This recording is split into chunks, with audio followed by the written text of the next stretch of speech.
This is J. Krishnamurti's second public discussion in Ojai, California, 1966. To ask questions is not to find an answer, but to discover, to find out for oneself. And so, the questioning becomes important when this is understood. The question itself makes the mind sharp. But if one is expecting an answer to that particular question, the mind becomes naturally expectant, awaiting, and therefore not clear, decisive, and capable of discovery. So I think when we ask questions, as I hope we will, and go into it together, into them, we are asking questions so as to discover the state of our own mind, the activity, conscious or, I don't like to use the word unconscious, but we'll use it for the time being. And not only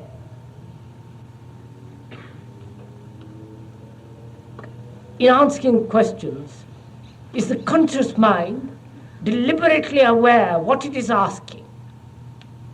And also it is aware that any answer must always be verbal and therefore non-direct.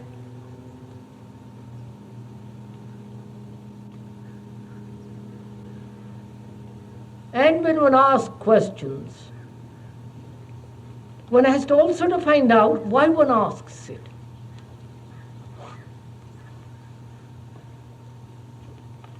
I feel one should ask questions about everything. But it matters very much why one is asking those questions. What is the background? What is the state of the mind that is asking those questions? Is it awaiting an answer or expecting to be told? If it is waiting for an answer, who is going to answer it?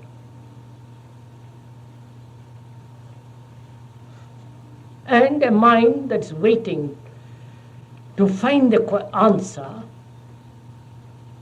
is not an active mind. It's just waiting, expecting.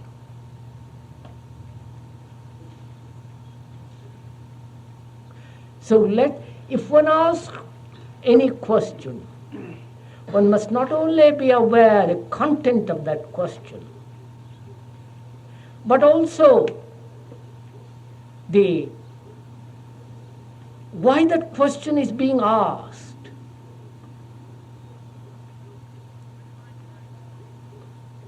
And who is going to answer it?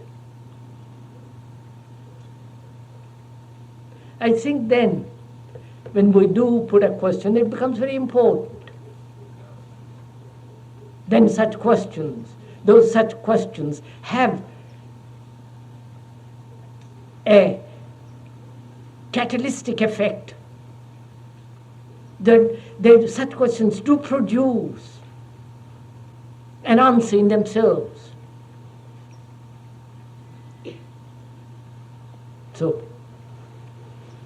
let's proceed and find out what questions we're asking.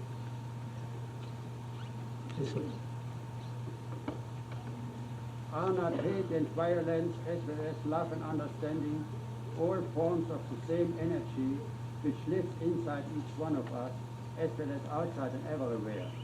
And can we perhaps, Sir. deeply observing this inner energy, rather than by observing its innumerable forms, go beyond the me and beyond all opposites?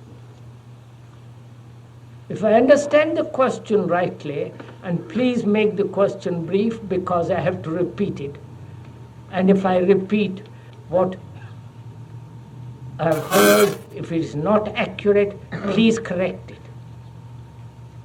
The questioner asks, is not hate and other forms of violence an expression of an energy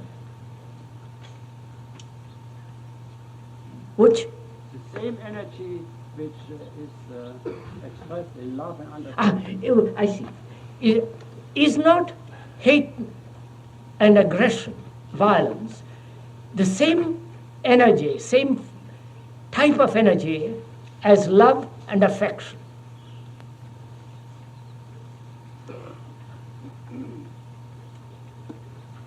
And can we go beyond our need in inquiring into this energy rather than in an innumerable form? Yes. Can we go beyond all this? Yeah. Right. I wonder what we mean by energy.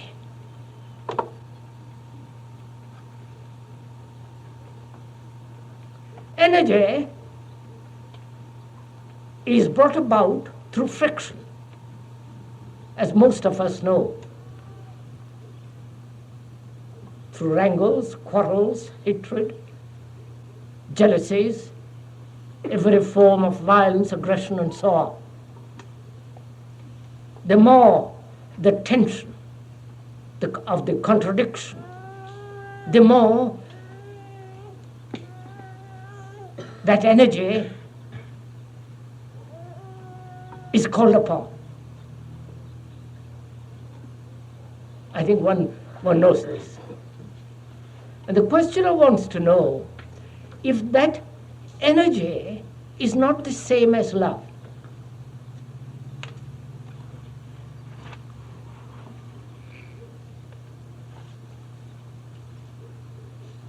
So to find out if there is a total difference or a similarity between hate and that form of energy which we call love, to find out this, one must also find out what love is.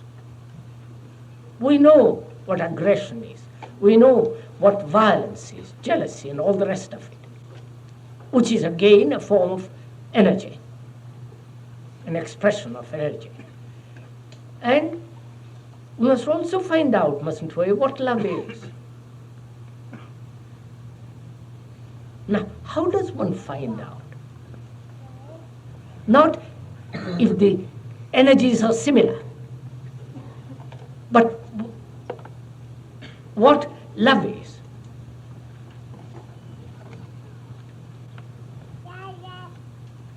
Is love pleasure,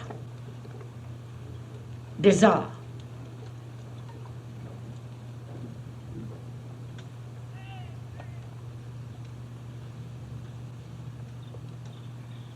Are you waiting for me to answer it?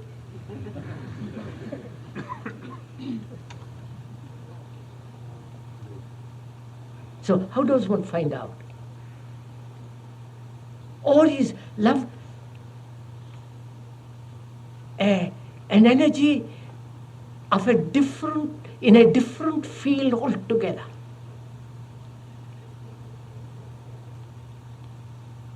Of a different quality, a different dimension.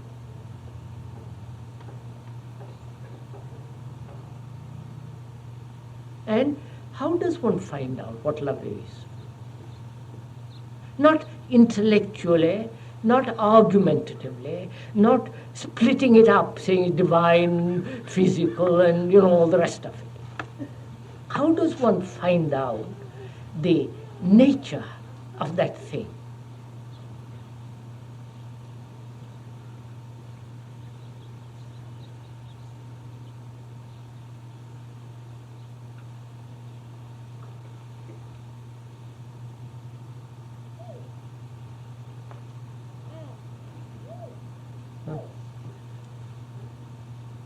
Will the conscious mind find it out? The conscious mind being the educated, sophisticated, the mind that has so many experiences, memories, stored up resentments, hatreds. And don't say no. Love is a surplus. Huh? Love is a surplus when your own problems have been solved. Love is a surplus when one's own problems are solved. We are trying to find that out, sir. Please, don't let us speculate what love is. That becomes childish. How does the mind come upon that thing without conscious effort?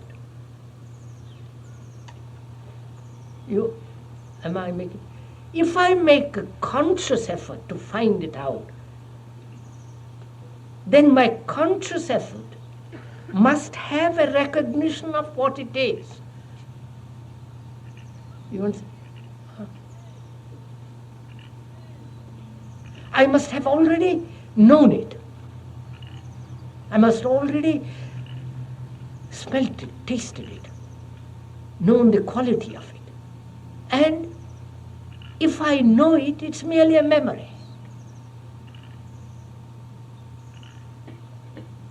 And this memory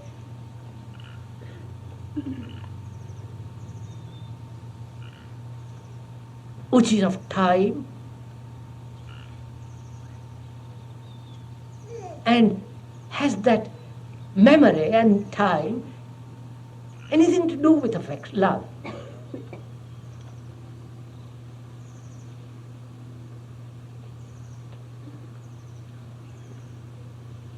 So, how does one find it out, come upon it? You understand am I making myself clear? The question. It's like inquiring into if there is such thing as God. I'll put it in quotes. That word God is so heavily loaded that has almost lost all its meaning. If one wants to discover it, if there is or if there is not, how does one proceed? Obviously, to find out, all types of belief must come to an end. And therefore, which means all form of fear must come to an end. Surely. No? Belief is a form of hope. And I have hope because I'm in despair. And I invent a belief, a security, a state of mind which says there is something which is permanent. And I believe in that. And that belief, obviously, not only conditions all examination, all perception, but it prevents the total inaction. You understand? Well, I'll better go to you.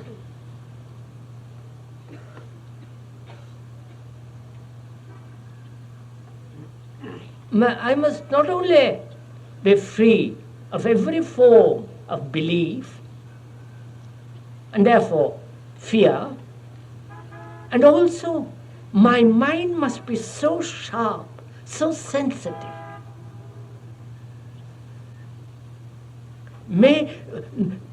This sensitivity brought about by right eating and, behavior and physical condition and all that.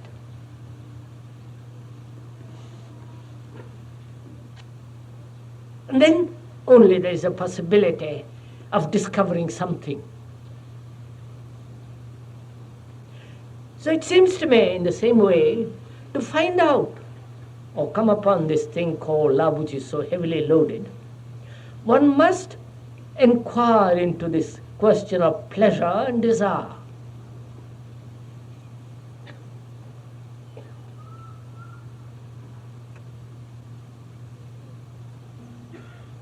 Which again, desire is an enormous energy demanding fulfillment. If it is not fulfilled, there is frustration, conflict, anxiety, neurosis, all the rest of it.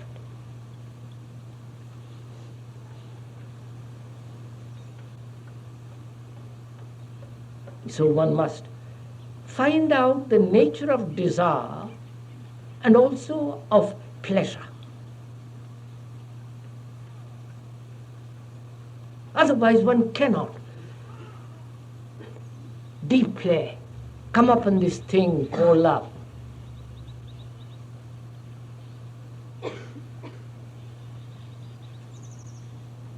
And shall we go into this question of desire and pleasure? We talked about it the other day, and is it necessary to go into it again? Is it? No? Yes? All right. Some of us were not here. And those who say it is not necessary have understood the nature of desire,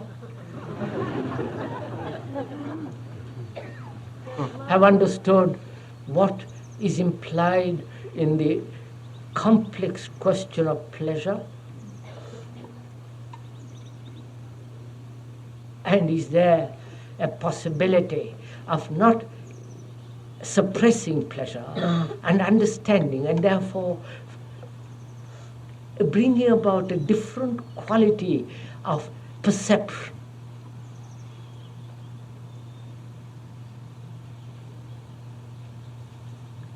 So either we ask, we say, yes, I understand, let's get on with it, because we are impatient to go into it. We think we have intellectually or verbally understood, or one has delved into it most profoundly.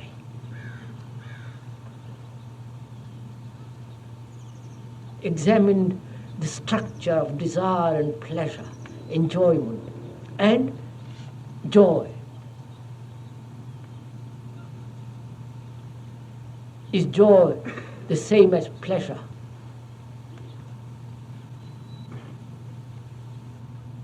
And joy, is there joy without a motive?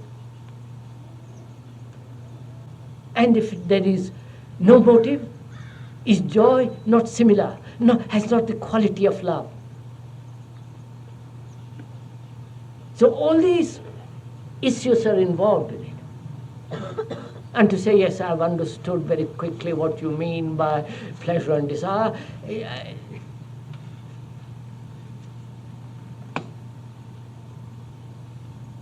so can we go into it again a little bit?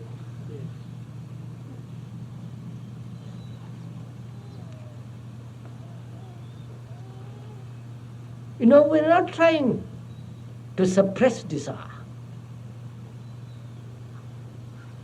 The monks throughout the world have tried that. And those so-called religious people have attempted to control desire, because some authority, a religious authority, has said, be free of desire. Because desire leads to the bondage.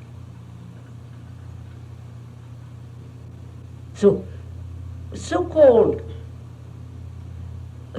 spiritual people, whatever that word may mean, those people have tried to either to suppress, eliminate, or sublimate it by identifying themselves with a greater desire.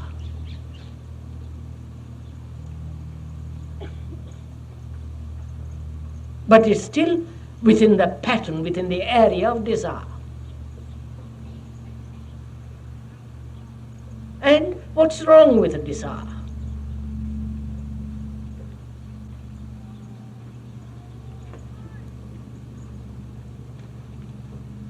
I see something nice, pleasant, striking.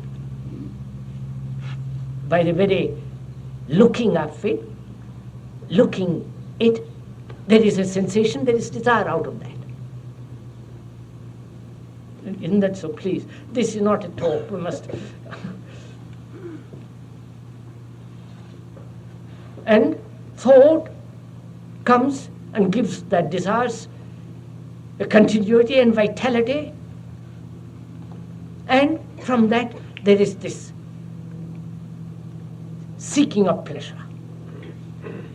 I think this is fairly simple, isn't it? The verbal explanation. But the explanation is not the fact, is not what you discover. If you discovered it, it'll become tremendously vital.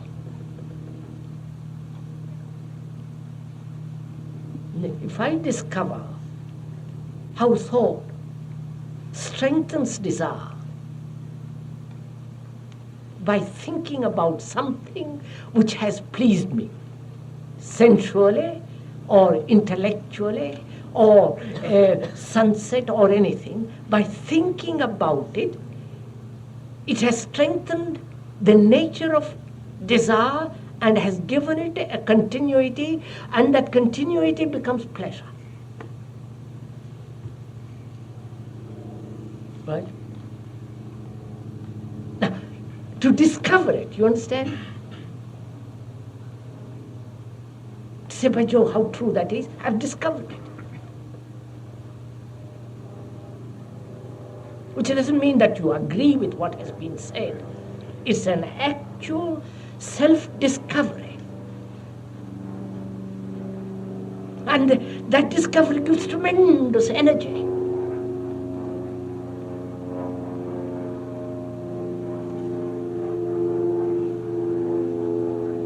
And as most of our values, moral and all the rest of it, is based on pleasure. Pleasure being entertainment, amusement, and all that, including the religious amusements as in a church, and entertainment. All of our attitudes and values and demands are based on this search for comfort and pleasure.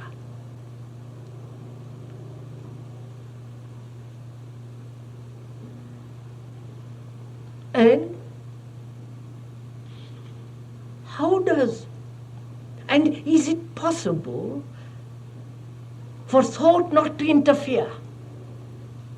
You understand, with the desire? I don't know if are we following each other? Yes?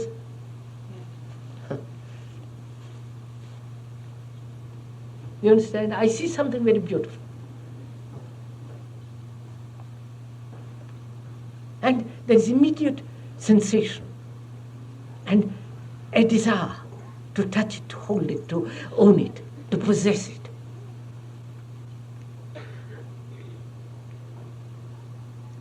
Then thought comes in.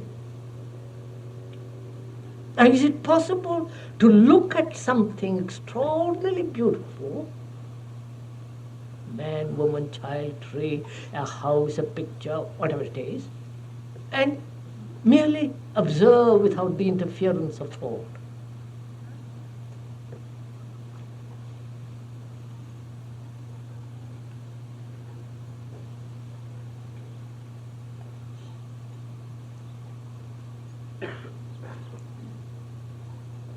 And when thought interferes, there is a totally different kind of action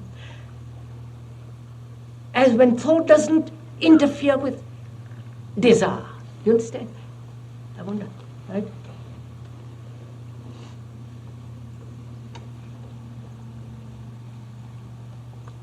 You understand? When thought interferes with desire, which becomes pleasure, then activity has a different meaning altogether. Action.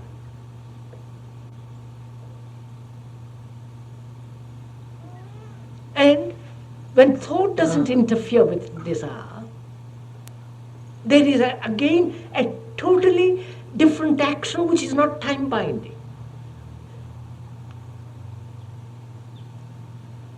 When we separate something here in the feeling of joy or delight in seeing something pleasant. What's up?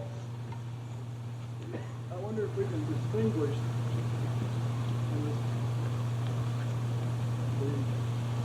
seeing something pleasant or delightful. Sorry, just a minute, so we'll come back to perhaps. This is a very important thing what we are discussing now, just now. Don't break it up, please. You understand, the activity of pleasure, the motive, the demand and the values based on pleasure, that produces a totally different kind of action, doesn't it? No?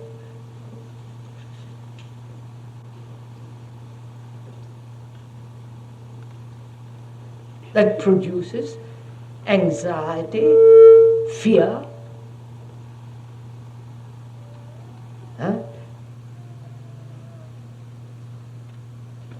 guilt,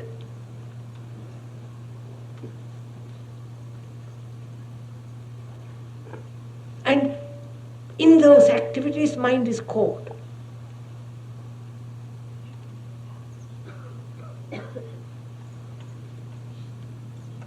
So to free the mind from all this self-enclosing activity, one has to find out if there is a possibility of an activity which is not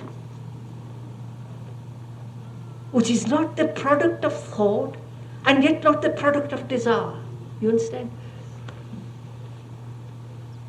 Yes, sir. Describing a visual activity. I don't quite understand what you mean, sir. You said either thought or desire.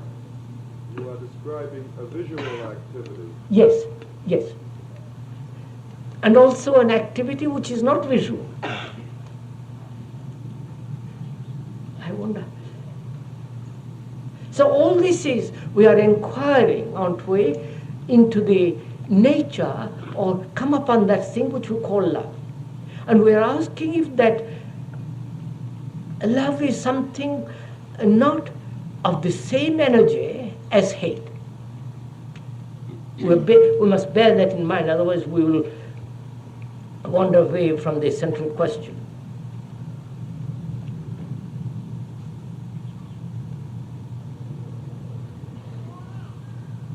And to answer that question, really, one has to, hasn't one, to free the mind from desire and pleasure, to find out.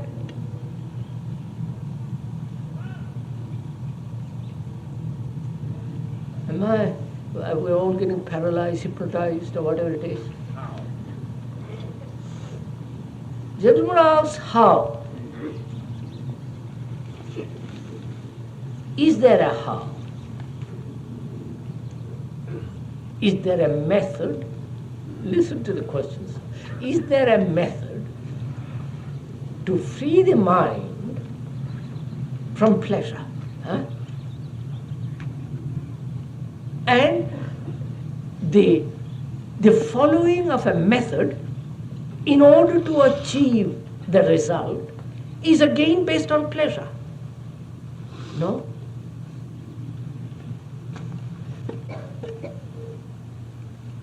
So there is no how.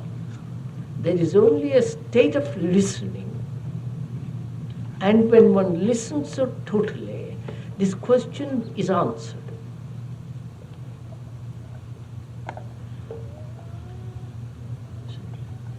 If one listens to the quality of energy instead of the different forms of energy, then the mind is free from the desire and pleasure and Says, no. everything is energy. What's that? Everything is energy. Of course, everything is energy. Hate, and so on. Everything is energy. But what we are trying to find out, sir, is an energy which is not time-binding. An energy which is not conditioning itself. An energy which is not producing suffering. Though we know everything is energy, is there an activity of this energy which doesn't produce sorrow?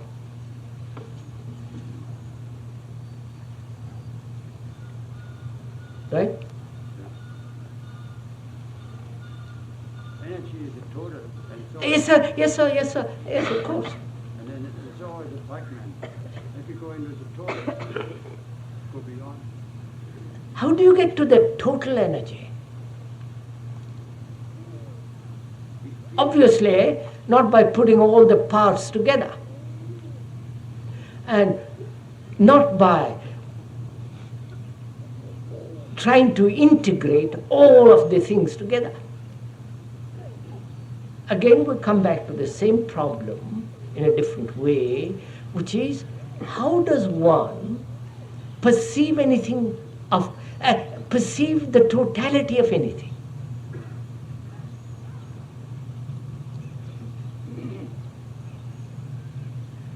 How does one perceive the totality of your friend?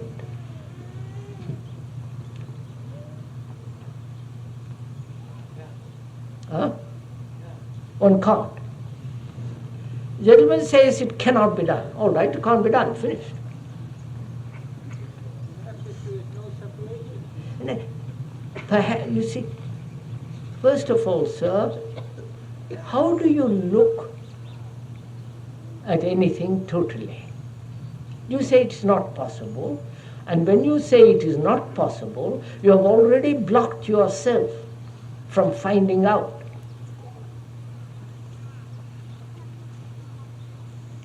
So to find out, you have to look at your own mind, looking at your friend or somebody or at a tree, how you look at it.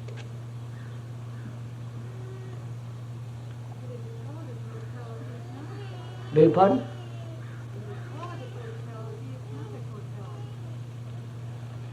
Now, how do you look at anything, at your friend? Do you look at that friend with the image that you have about that friend? Obviously. No? No? So you have an image about me, and I have an image about you. Because we are friends, we have lived together, we have seen each other, we have quarreled, we have done all kinds of things. So I have an image of you and you have an image of me. And these two images meet, right?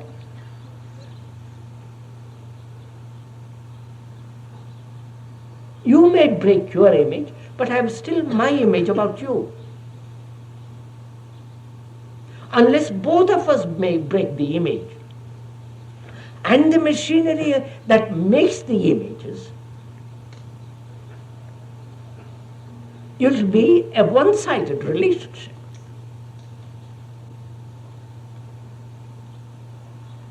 And when I go into this question, again, why do we create an image of another and hold it?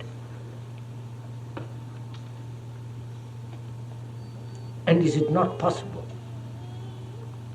at the moment of experience to live it so completely, or so let it go through you so that no image remains, no mark remains? Please, these are all questions that are really have to be answered not by words, but by actual direct perception and discovery.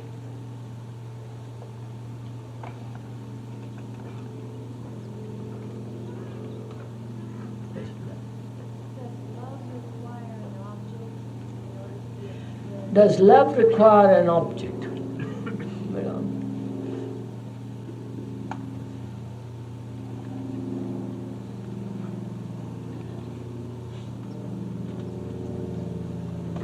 all right, I'm sorry, I can't answer that question.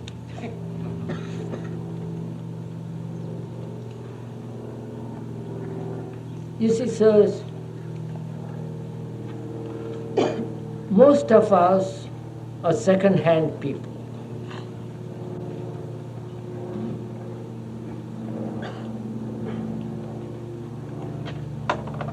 We are the product of the society in which we live, the experience, the knowledge, and all the rest of it. And there is nothing original. We repeat. And to find out anything new requires tremendous inquiry, meditation. You don't just get it by just coming to a meeting for an hour and thinking. One has to work tremendously hard. You do work very hard to earn a livelihood, to go to office every day. But this requires much more alertness, much more careful examination. And one doesn't have the energy, the patience, or the interest, because this is non-profitable. It doesn't bring you any profit, financial or any other way.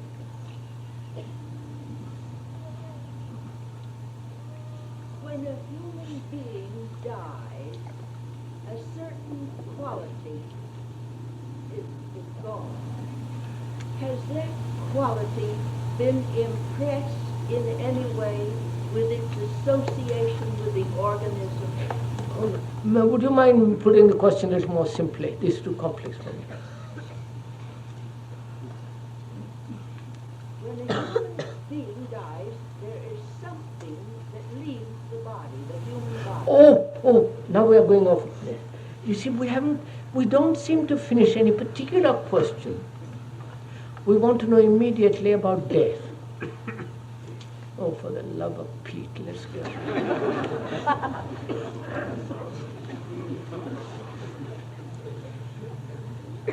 Thought already interfered when the desire for possession arises? Obviously, sir. And also there is a question, why we're always acquiring? And that's too large a question, but yes, madam.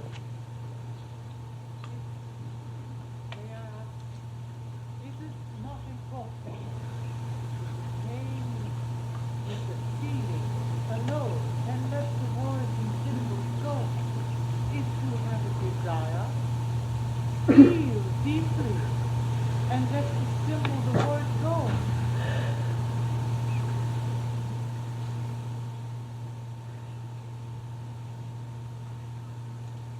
May I ask, what are we all talking about?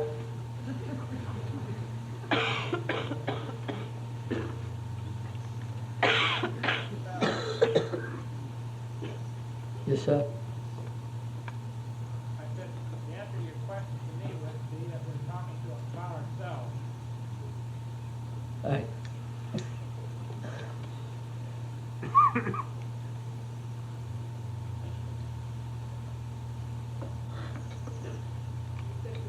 Yes, madam. Is the action of love a permanent escape of suffering? Is the action of love an escape, permanent escape from suffering? Do we know what suffering is? Do you really know what suffering is? Only we know it when we remain with it, right? We don't remain with anything. Oh Lord, huh? Do we? Only if we think about it. Suffering remains. We think about it.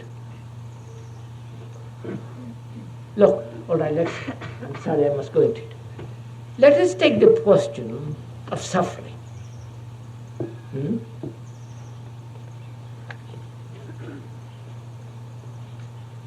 Is it, first of all, is it possible to end it? Totally, without becoming hard, brutal, brittle, and all the rest of it. And to go to the very end of it and find out. Can we do that one thing this afternoon? Huh?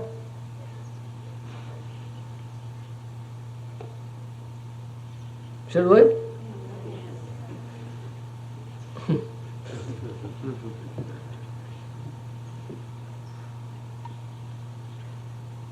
I suffer. Why do I suffer? And what is this nature of suffering? I suffer because I've lost my son, my brother, sister, or somebody doesn't love me, or I cannot fulfill, or I'm thwarted. I haven't got a good brain and somebody else has a good brain.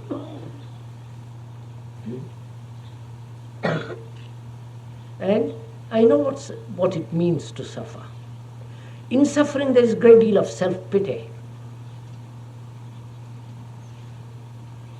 There's a great deal of self-examination, but that self-examination is merely an introspective, self-enclosing process. Are you following all this? Am I going too quickly out? And suffering, I want to escape from it, because I don't know how to resolve it. And so I have a network of escapes through every form of amusement, identification, and so on. Now, can I stop from escaping?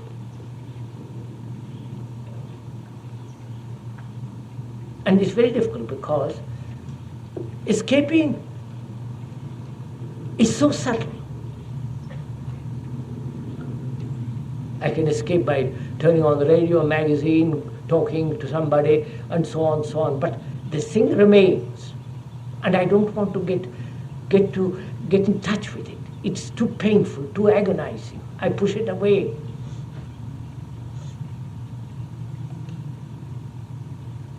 So can I stop from escaping altogether and just look at it, live with it, know it?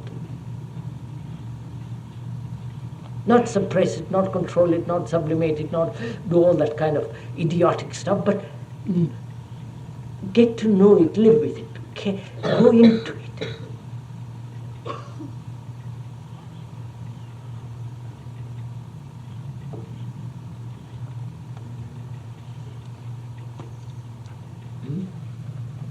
What do you say, sirs? Beg your pardon?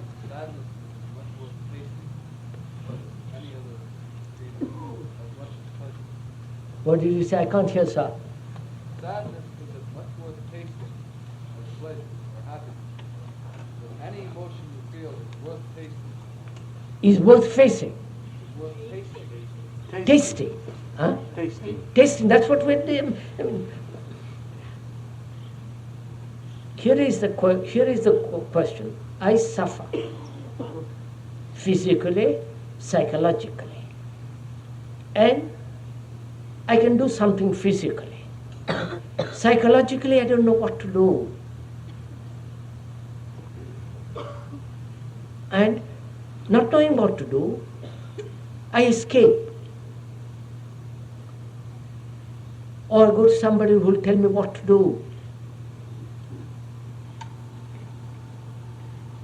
Or I put up with it, getting more and more and more bitter, dull, stupid, full of animosity and all the rest of it. Without doing any of those things, can one look at that thing?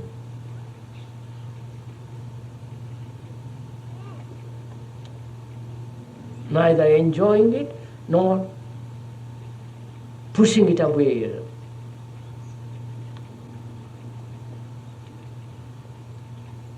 Which means, can I look at it without any demand to overcome it, to justify it, to control it, just to observe it? How is it possible to do what you say even for a few seconds? Beg your pardon? How is it possible to do what you say even for a few seconds? For instance, How is it possible to do what I say for?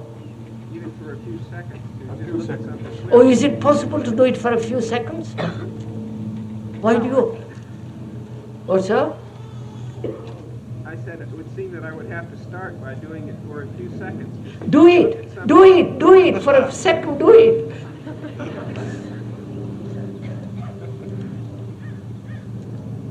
Ow.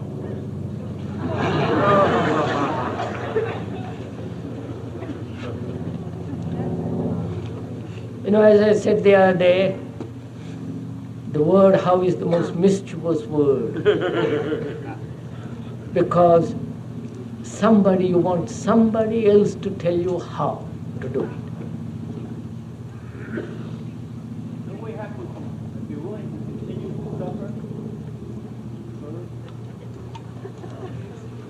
So we suffer, not willing to suffer. There is suffering. And we are asking, can you look at it and remain with it, be quiet with it? Neither accepting nor rejecting, just be quiet with it.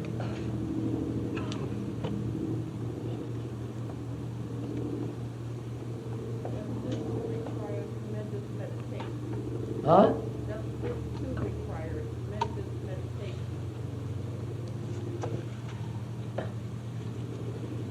Please. Doesn't this require great meditation? No, please, do it. If one does it, you will find that you derive from that very observation a great energy, don't you? You are not dissipating any energy. It is there.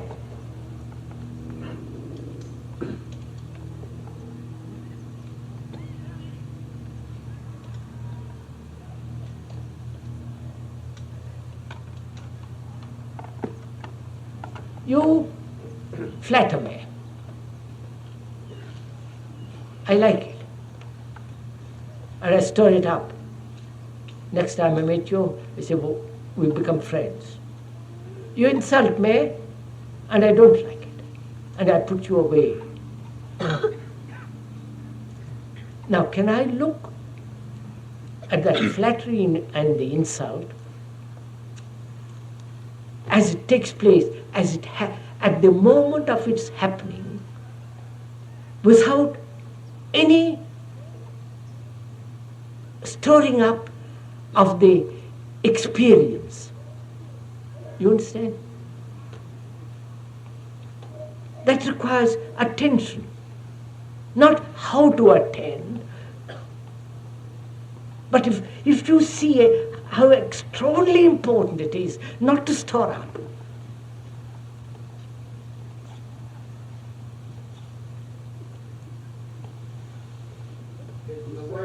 You say, when someone asks you how, you say, be quiet. You do give an answer. And that's why just be quiet. Why not speak? Why not see? Why not hear? Why not do? Why not think? So we went into that. We have thought a great deal about suffering. Volumes have been written by religious people and all the rest of it. And yet we suffer. Suffering apparently is a daily affair. And a man asks, is it possible to end it?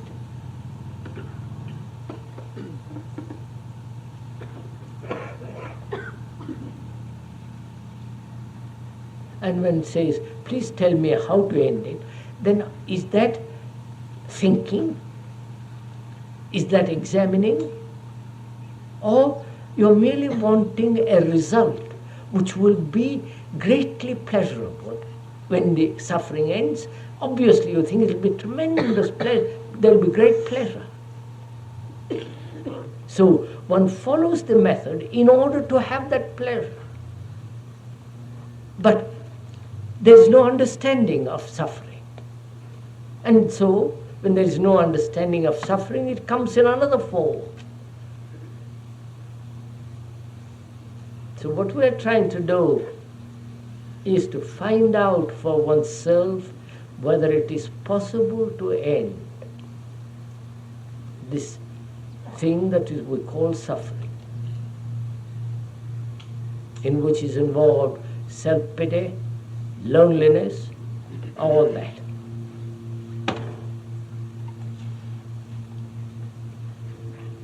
If the word where as mischievous as the word how? Is the word? I'm wondering, is the word where? Is the word where as mischievous as how? I don't quite see. You seem to be saying feel and experience without clinging or without thought. Is this correct? A little bit, sir, yes. Little bit. Therefore it's not total, therefore it's not quite. Could you elaborate? Is it necessary to suffer in order to understand suffering?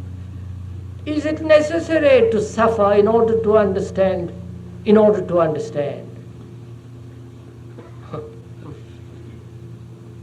I think Christianity has made suffering into something holy.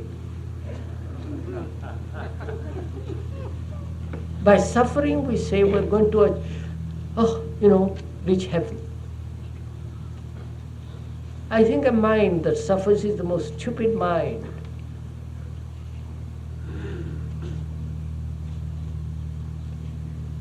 It doesn't end it. So please, sir, I'll come back. What is it we are asking about? What is we're all wanting to find out? You describe a mind that is quiet, or describe the mind that, what it is when it isn't quiet. Either way, What is the mind when it is not quiet? yeah. All right. Most of our minds are not quiet, are they? Ceaselessly agitated, active, thinking about something, or soliloquizing, talking to itself, imagining. It is endlessly restless, isn't it? Hmm?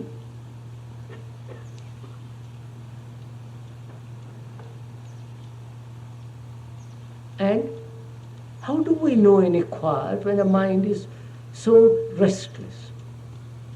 And it may be the nature of the mind never to be quiet. And why are we so restless? Especially modern world, why is the mind so restless? Because it's full of fear. Because it, question says, is it full of fear? Or is it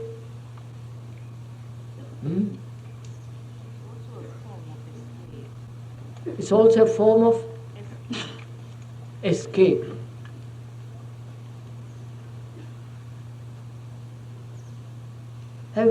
Has one really inquired why the mind is restless? Why am I restless? Maybe that I'm not physically fit. I've got too many nervous strains. My tendency, my demand for a particular satisfaction has not been satisfied.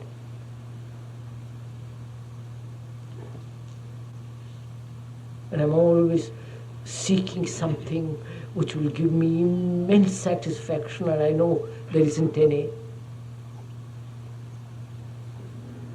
So the restless mind may be the result of a neurological state, or restless because we haven't found an answer to anything.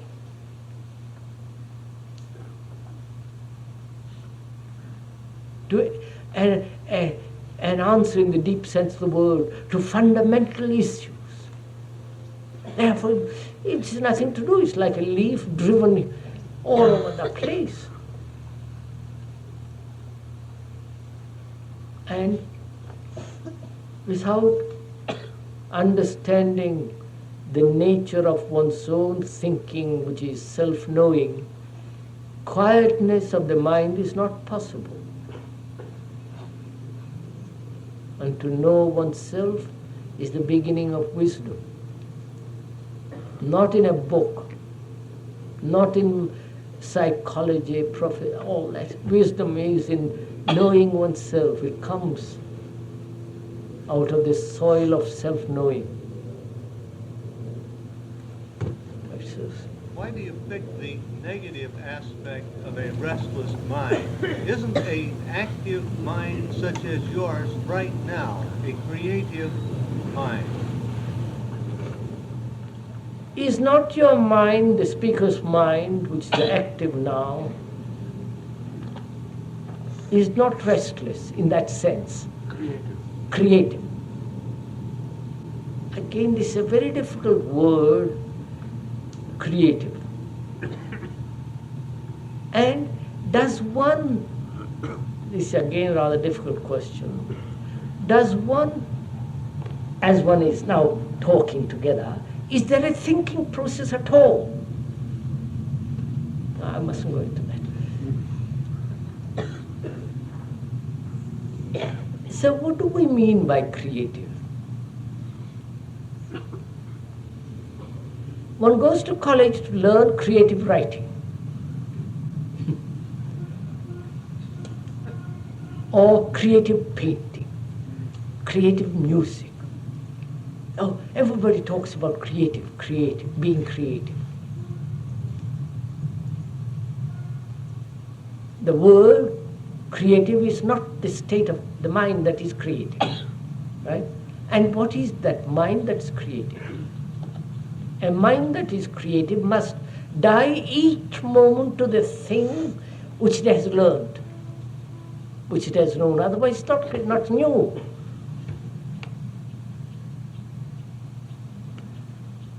One can paint an objective picture, non-objective picture, and think that's creative. Is it?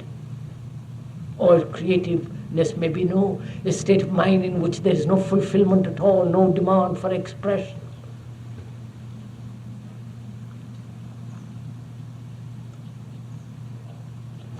Right, so that's enough, I think, don't you?